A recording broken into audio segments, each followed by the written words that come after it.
What's up, Roxstars?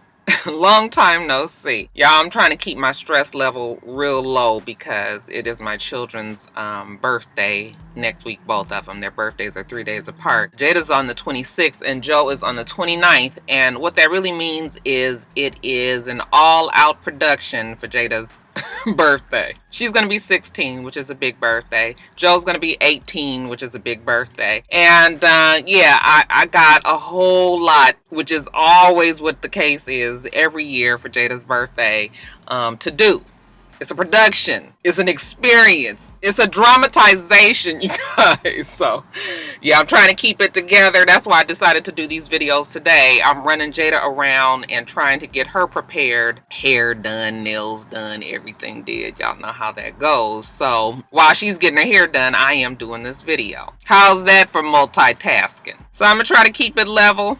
I don't want to start sweating back here or nothing. Y'all just let's talk about the shit that we got to talk about so I can get on with the day. How's that? All right. All right. So with no further ado, the gossip. Let's get to it.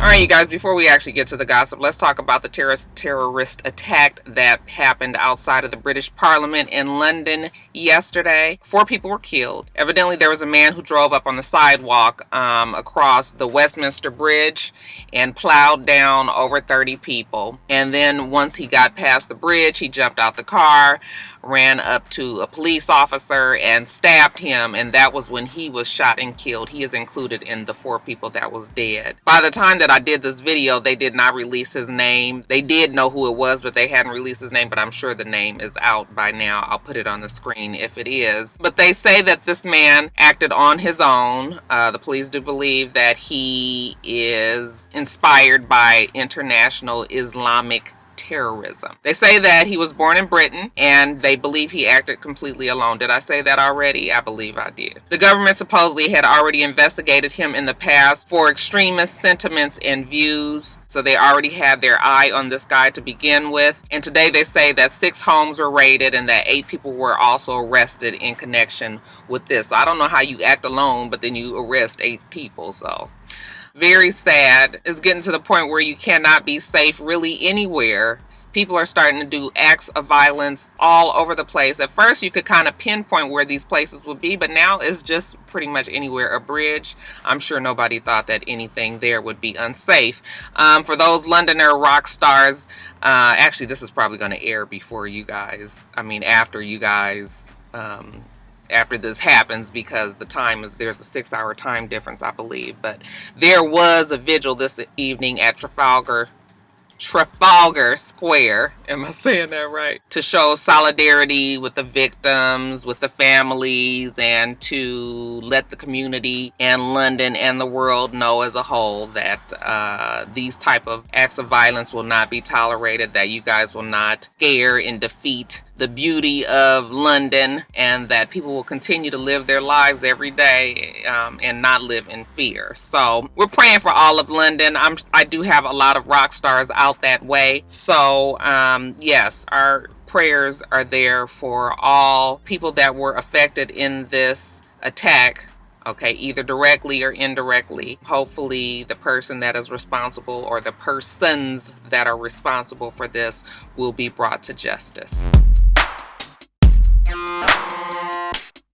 Another serious story, you guys, the DC teens that are missing in Washington, D.C. Okay, now, I have received a lot of requests to talk about this story. I've seen it. It's been popping up on my feed on Instagram. And I had decided, like, wow, this is interesting. People are saying that the media is not reporting that there is an unusually large amount of Black and brown Latina girls that are coming up missing in Washington, D.C.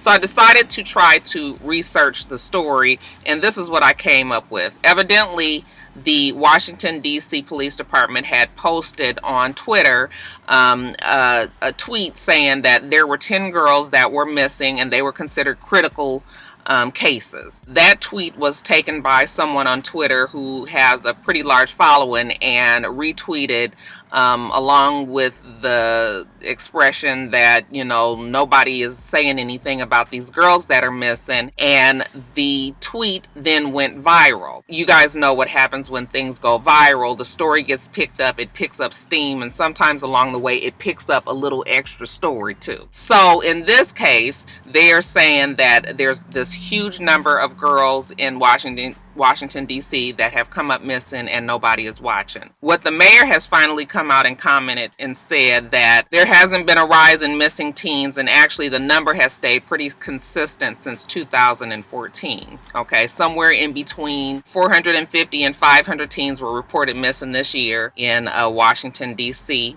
And they say that 95% of those cases have been closed because the teens have been recovered. And when it's being reported that a child is missing, this could be anything from a child not coming home after school and the parents don't know where they are. It could be children that are mixed up in custody battles, you know, between two different parents, and the other one has taken the child, and, you know, then the other parent has reported them missing.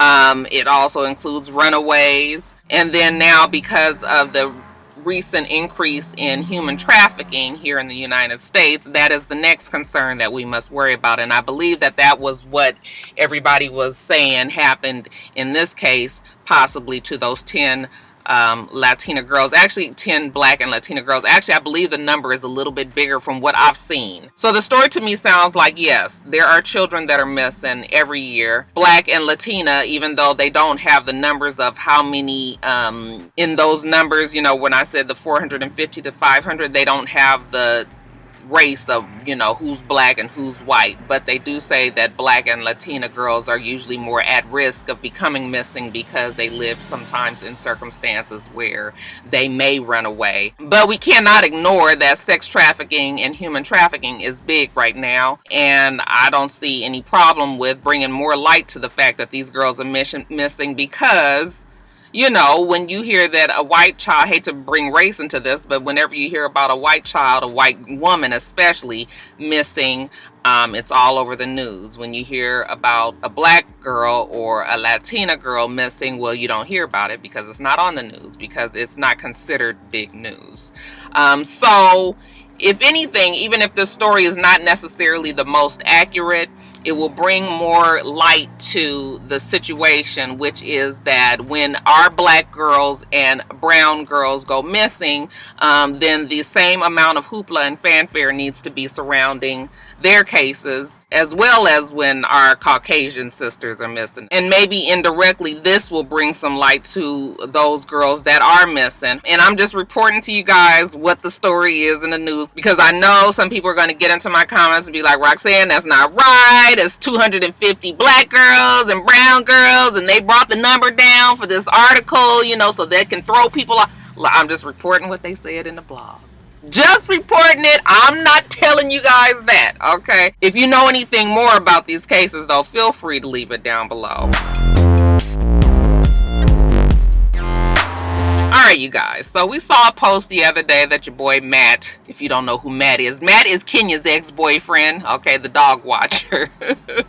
Evidently, Matt was upset that he was not invited onto the Real Housewives of Atlanta reunion taping, and he took to his Instagram to vent his issue. And basically what he felt was that he had been there. Kenya said that she was going to do this, that, and the other for him, and it had not happened. So, Matt has been all over social media complaining, okay? He decided to tell on Peter and Todd, okay? Kind of throw them under the bus and put them in the mix. And it was conveniently done because most people think that Todd and Peter are with their wives, in Peter's case in the past tense, because of their money. It was easy for him to say that those guys had coached him on how to get money out of Kenya, how to basically take advantage of her so that he can come out on top. And Peter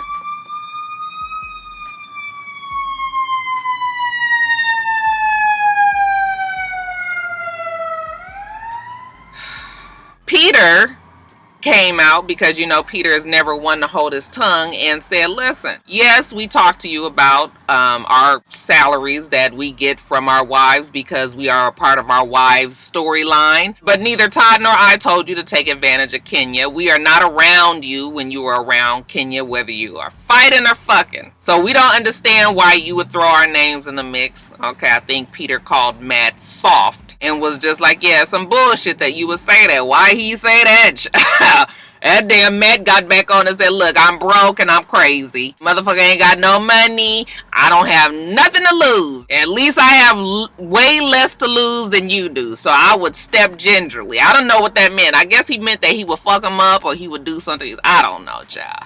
So, yeah, we kind of just listen to Matt and we just kind of hear the cries of a crazy man and we move on with our lives. But because the Real Housewives of Atlanta and all the shit that's going on with the show right now, you know, it's big news. So, evidently North Carolina, up in their, one of their radio stations up that way, had decided that they wanted to talk to Matt, have him come in and speak to Peter on the phone, you know, that they would have a tete-a-tete.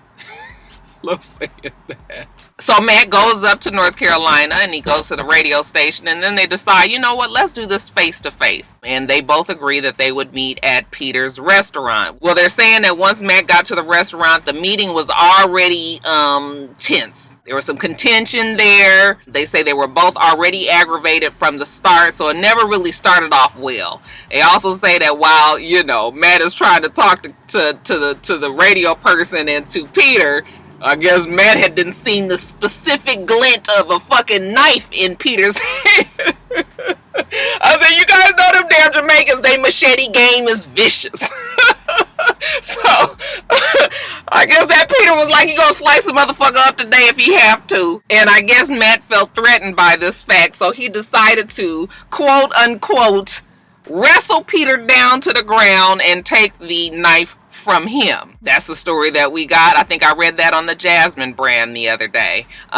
Peter then comes out after that and says, yeah, there was a meeting, definitely so. I know you guys think that I got punked and beat up and shit, but no, that's not really what happened. As a matter of fact, there's a video of the entire thing, and I am going to make sure that that video hits social media so you all can see. But Peter's pretty pumped. He was like, let's go. Okay, I was like, yeah, y'all. Both Peter and Matt, okay, even though Matt is childish and immature, Matt is somewhere around 30 years old. Peter is somewhere almost near 60 years old. And here we go with this. Really? You are fighting with somebody that could be your child? I mean, I guess when the nigga is coming and calling you out and saying all kind of crazy shit, you know, I guess it gotta go down that way. But still, it's just like, I want y'all to do something else with your lives. Okay, Peter, I don't want you to keep on goading and taunting this man on, because obviously he is going to keep up with it, child. So we're gonna see if the video come out, though. I'm definitely here for it. I would like to see a tussle between Peter and old Matt, y'all. But who y'all thought would think would win? I mean, Matt is strong. Okay, but I've been around Peter. Peter is not skinny or weakling looking at all, but you know, Peter old man, you know, he paw. I don't think that, you know, that would be the fairest fight between the two, but honey, we'll see, because Peter seems to want us to see this video real, you know, real bad. So we'll see what's what. Y'all too fucking old for this bullshit, though. Stop it. You guys, so depending on who you ask, the ATL orgy that I told you guys about a couple of weeks ago, either it was a bust as many men showed up and not many women showed up. As a matter of fact, not one woman showed up, not even the woman who created the event. Okay, remember it was supposed to be a celebration for her birthday? She didn't even show up. So it was either a bust or it was a success, as that said birthday girl that I spoke of supposedly was in a psychology class. And so this was a social experiment that she was conducting for a grade. Okay, and either way it goes, the shit is funny to me. If this doesn't prove that you motherfucking men out there will do anything to fuck a whole bunch of women, then I know something. I think that it is hilarious that these men supposedly scraped up $175 fucking dollars and showed up at a secret location and ain't left with nothing but a hard ass fucking dick. I mean, I guess they can fuck each other if they want to, but hey, maybe that's not what they came for. You know, them men was really into it too. They probably was at the house, you know, they was putting on all they colognes and, you know, making sure they was looking, you know, they was like, we gonna put that on that bitch tonight. You get nothing. I am so not mad at the girl who was able to put together a PayPal and finesse this buet out of these men so easily. Now, I don't know if it's legal. You know, I'm not quite sure if she's going to be able to hold on to this money, you know, and if these people won't try to, you know, sue to get their money back, but maybe they'll be so fucking embarrassed that they won't even try. But, yeah, $175 a pop. Even if 20 men showed up, that's a pretty good day's work. Especially when you ain't had to do nothing. Shit, I want this to be a lesson to all the men out there that when something seems this easy, too easy, then it usually is. Okay? Don't give your money so freely when there's bitches out here that's willing to fuck for far less. And you don't run the risk of catching a disease or getting caught up in some fucking raid for prostitution. I kind of feel like the girl was kind of helping y'all out, okay? Just open your eyes, putting you up on game. Don't do this shit no more.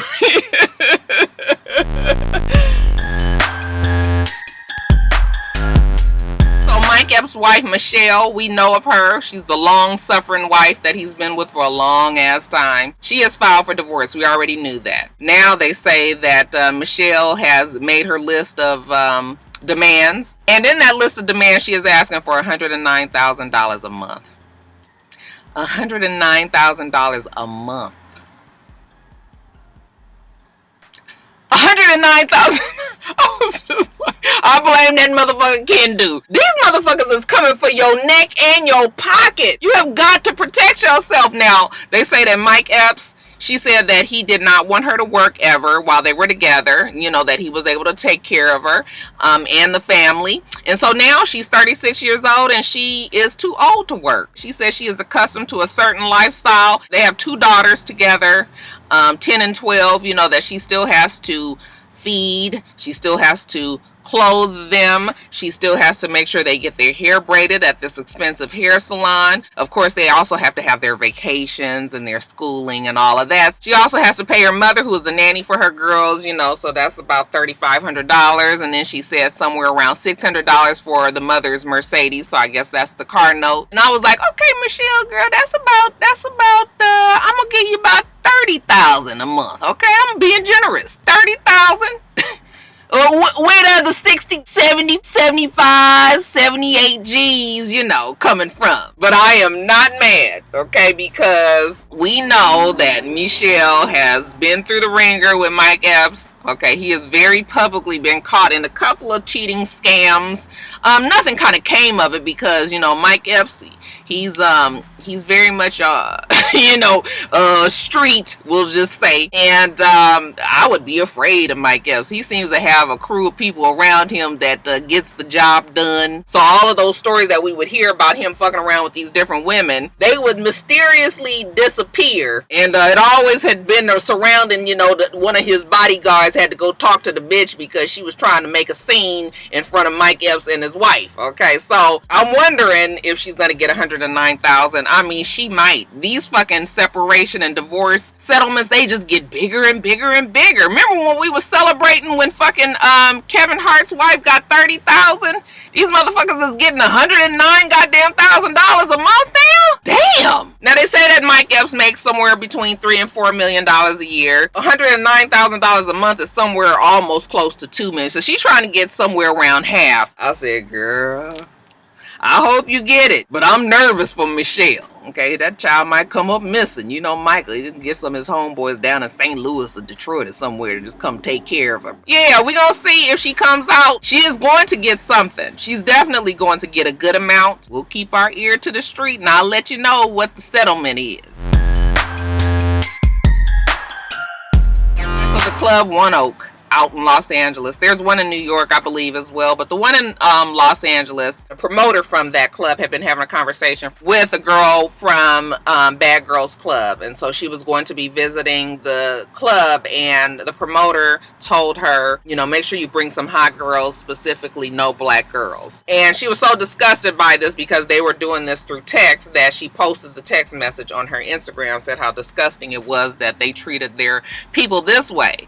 I wasn't wasn't surprised because these exclusive clubs, even out here in Atlanta, I have heard stories about them being very prejudiced against black people in particular, and not necessarily wanting to let them in unless they knew that they had a whole lot of money. So of course the story picked up steam, and I started seeing it all on the blogs all over the place, and finally One Oak did come out and say that it doesn't even make sense that they have to respond to this because it's so ridiculous, but they will, that they do not discriminate. Yes, they are exclusive, but they don't discriminate against anyone's nationality, their race, their sexual orientation, anything like that. So the fact that this girl has posted this from a promoter, they don't even know supposedly who this promoter is, that he is not attached to One Oak at all, and so they are saying that they are not involved in any of that and that that is a lie. When you research the story, however, there are so many I was able to find like 4 cases where people complained about One Oak discriminating and not letting black people in at the door. Okay, so this is not the first time, not even the second or the third time that this story has come out, and like I said, I believe it 100%. Sometimes you'll go to a club, okay, and that's really kind of how you can get the meter on if a motherfucker think that you cute or not based on whether they let you in or not. And I'm sure that the look that they would like is the exotic thing. Black girls, child, I guess we just not in, but when they do let us in, they sure do take our fucking ugly black money, don't they? So that's kind of just make you think about visiting these places. People stand long ass hours in the lines trying to get into these places, and then look how they look at you. So I don't give a fuck that they came out and said that they don't that's not what they do there. I 100% believe that that's what they do. You just take that story however which way you like it. If you have had any experiences at any clubs where the motherfuckers treated you bad just because of the color of your skin, you go on and leave that story down below. I bet you some people have some stories. So Love and Hip Hop Hollywood, new news. Now I told you guys in the Love and Hip Hop Atlanta video that Alexis Sky is confirmed to be on the show. She is the nemesis of Masika Kalisha. Old Joker face. Let me get it for you. It's hard to do with these braces. And now word has come out that Keisha Cole has been confirmed. Now we had heard a few weeks to a few months ago that Keisha Cole was going to be on the show, and she hurried up and denied that that was true. Now they're saying that the reason why she denied it in the first place is because once people had heard that she was going to be on the show, that she got a lot of negative and bad feedback, and she got cold feet. But I guess Mona and her crew were able to convince her to go on the show, and she did sign on the dotted line. Now I'm not sure if her husband Booby is going to be on there. It's interesting though, because there has been little quiet whisperings that I've been seeing here and there about Booby supposedly being in the closet. I don't know if they would exploit that on the show. I'm sure she does not want the father of her son to have to deal with that, unless that was something that he was planning on coming out with.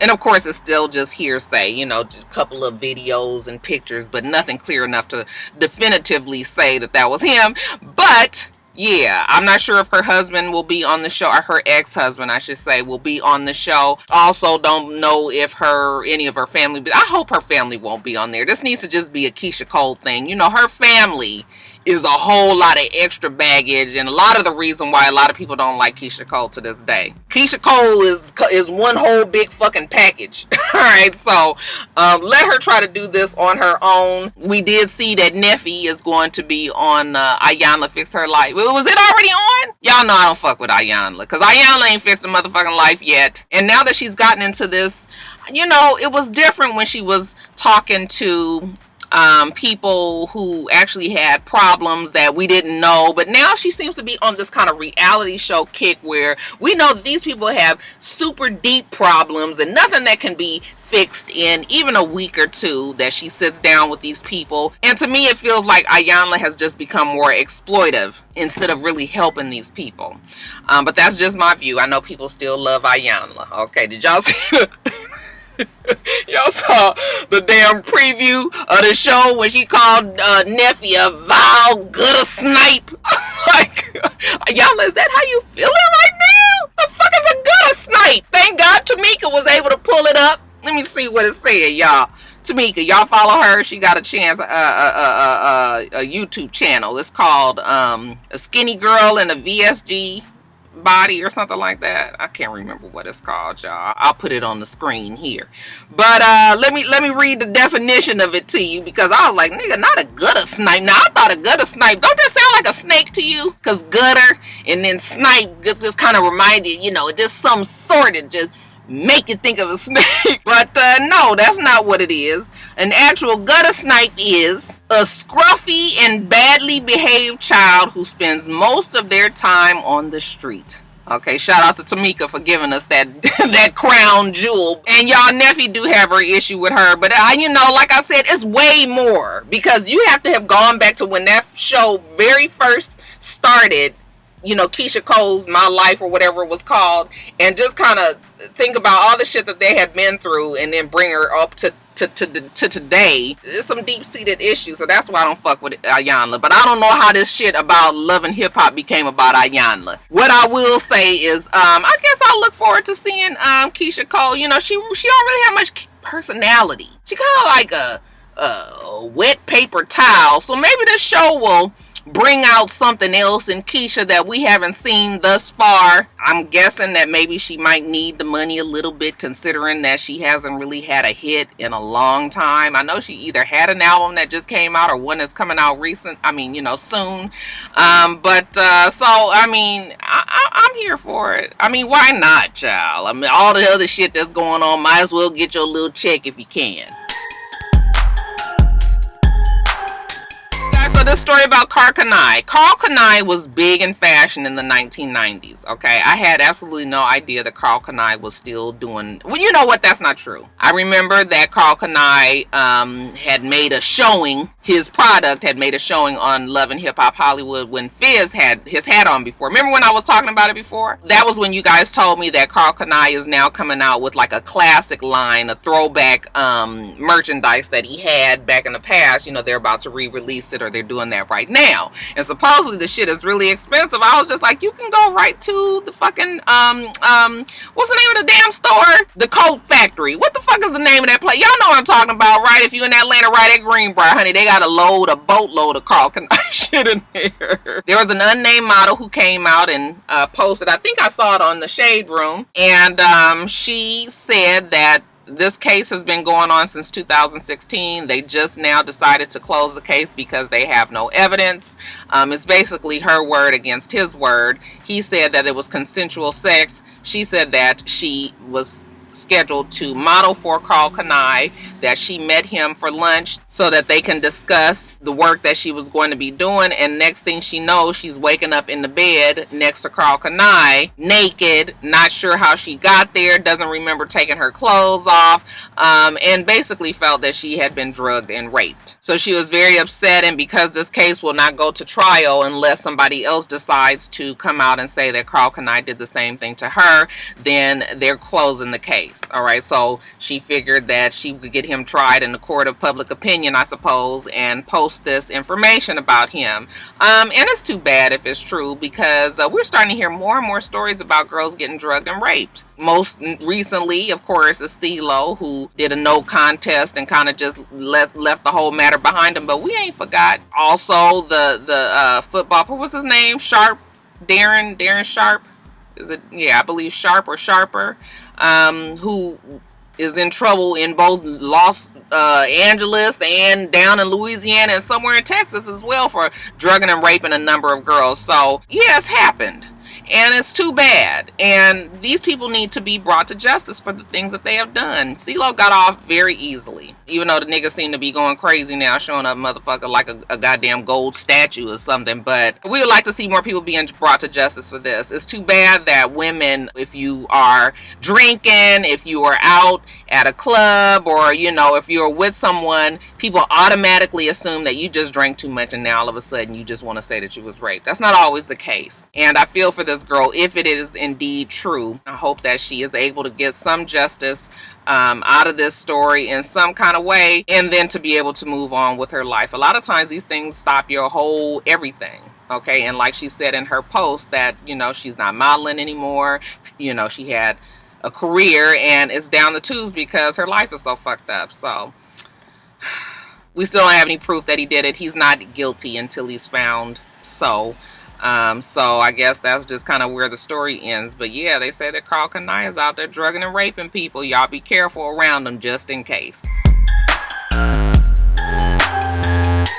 Guys, rest in peace to Charles Anderson Berry, better known as Chuck Berry, the rock and roll creator, inventor, and legend. Also one of my dad's favorite musicians, and I heard a lot of his music around the house growing up. He was and will remain to be the most influential person in rock and roll music. As many of you guys know, he was a black artist who coined the sound, but because he was a black artist, people stole from him, most notably the Beach Boys, but they also say the Rolling Stones, they also say the Beatles. All of these groups all borrowed from the sound and feel of Chuck Berry's music. Chuck Berry was the very first inductee into the Rock and Roll Hall of Fame, which is a very honorable position to be in. And many artists and musicians, not even from that genre, will have come out and spoken about how sad they are that he has since passed on. Chuck Berry died last Saturday. He was 90 years old. He leaves behind his wife. I believe her name is Thametta. They were married for 68 years. And also his 4 children, Ingrid, Charles Jr., Aloha, and Melody. Okay, rest in peace to Chuck Berry. Also, I want to give you guys an update on Auntie Fee. So last week I told you guys that we thought that she had passed, but she had not passed. She was fighting for her life. Well, I can confirm today that I think probably the next day or two after I had posted the last top of the blogs, the family decided to remove Auntie Fee from the life support, and she has since succumbed to the heart attack that initially brought her into the hospital to begin with. The son announced that she had given up the fight, and I was sad when I read that, because you guys know that we know the son was always her camera person, and she would always be fussing at him, and it would be funny and all, but you always had the feel that they were very close.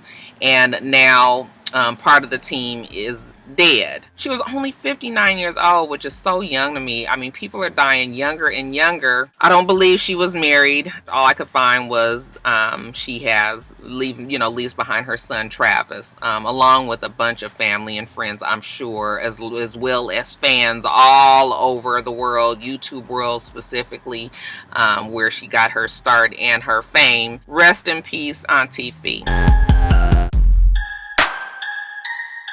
And lastly, in quickies, you guys, Nia Long and Taraji. Now, there's news that those two had fallen out on the Empire set. I am not watching Empire. I am not reviewing Empire. I will not be reviewing Empire. Empire will not be a part of Black Girls on Television. Okay, y'all got that? I am not watching Empire. I am not reviewing Empire. Empire will not be a part of Black Girls on Television. One more time, I'm not watching it, I'm not reviewing it, it will not be a part of Black Girls on Television. I'm done with the show. But they say that Nia Long has a recurring spot on the show, and that evidently her and Taraji had fallen out. I'm not surprised, because I've heard stories about Nia Long being a bitch. And they say that she was being rude to the hairstylist and the staff that is there to assist them, so much so that Taraji and her were not able to work together. I don't know if the story is true or not, but I will say that I have heard stories that Nia Long can be a bitch. Okay, that's it. Nia Long, to me, she can't even act. It's so funny to me that people love the fact that she's a beautiful girl, but she's not the best actress to me. I know y'all love Nia Long, but sit down and really watch some of her acting, and then come back and let me know what you think. Sean Puffy Combs' television channel Revolt is being sued by 6 producers, specifically the Goodstein production team. They once worked with Howard Stern on his radio show. Well, they were hired on to produce The Breakfast Club, and they said that they were treated very nastily by the vice president, that he was always rude to them. They also said that they were white and old. That was the only reason why they were fired. There would be black young people that would show up to work either late, hungover, or even still drunk, and it was tolerated. It was always pointed out that they just did not understand the culture. I guess I could see all of this happening. I could see all of this happening. So we just gonna see We just gonna see if they able to win their case. My lawyers out there, my real rock star lawyers out there, let me know if they have a case. I guess it all just boils down to whatever proof they have, right? Supposedly, Tara, your girl is pregnant. And yes, I did not stutter. Tara. As in Tara from Love and Hip Hop New York. As in Tara that already has 3 boys with Peter guns. As in Tara, the one who has been in this fucking love triangle with Peter and Amina. Yeah, they say that she is pregnant. We are assuming that if she is even pregnant, that she's pregnant by Peter. Now, she's come out and said that she isn't. But Tara's good at denying a pregnancy and then later coming out, you know, in a nude fucking spread and your motherfucking body is spray painted gold and some shit, you know, with some old meaningful, you know, hoteppy kind of bullshit statement around the damn spread about how she's pregnant and, you know, whatever. When I saw the picture of her that was posted yesterday, she looks pregnant in the picture to me. And if she is, I will just say that Tara has to be certifiably crazy. I mean, like, really stupid. Like, let's go on and get the notary to, you know, do the stamp press on her forehead. But if she wants to do that and have all these babies with Peter, this would be the 11th child for him. Okay, I guess we can look for Amina to be pregnant again after this, because each one of them seem to be trying to get the one up on the next. But, I don't even know what else to say. There is absolutely nothing else to say about this other than I hope to see him on Love and Hip Hop New York so we can just talk about him every week like we used to. Drake and these dumbass tattoos. Somebody explain them to me.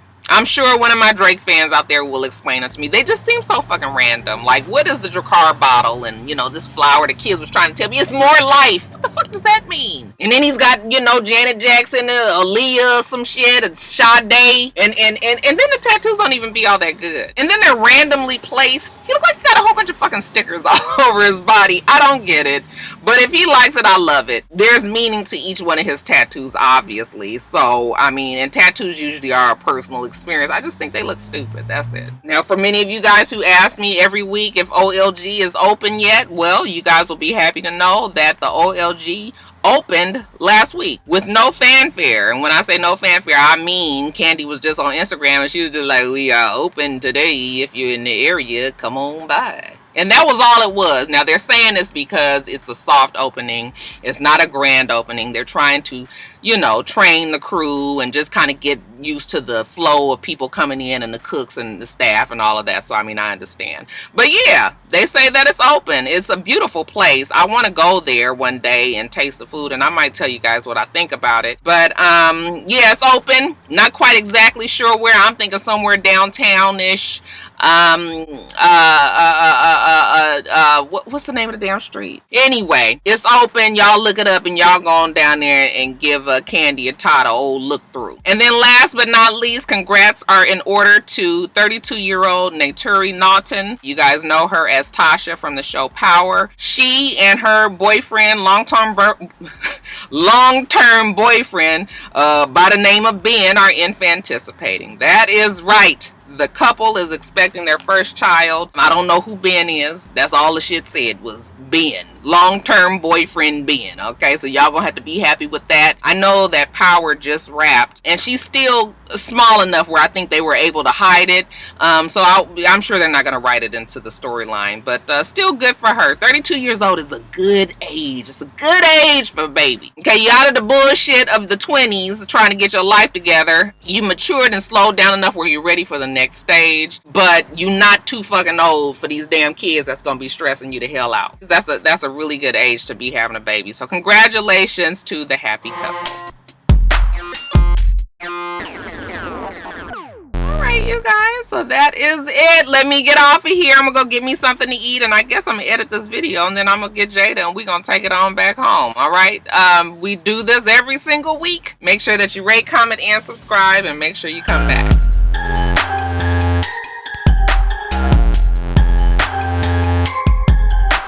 Until next time, rock stars. Bye.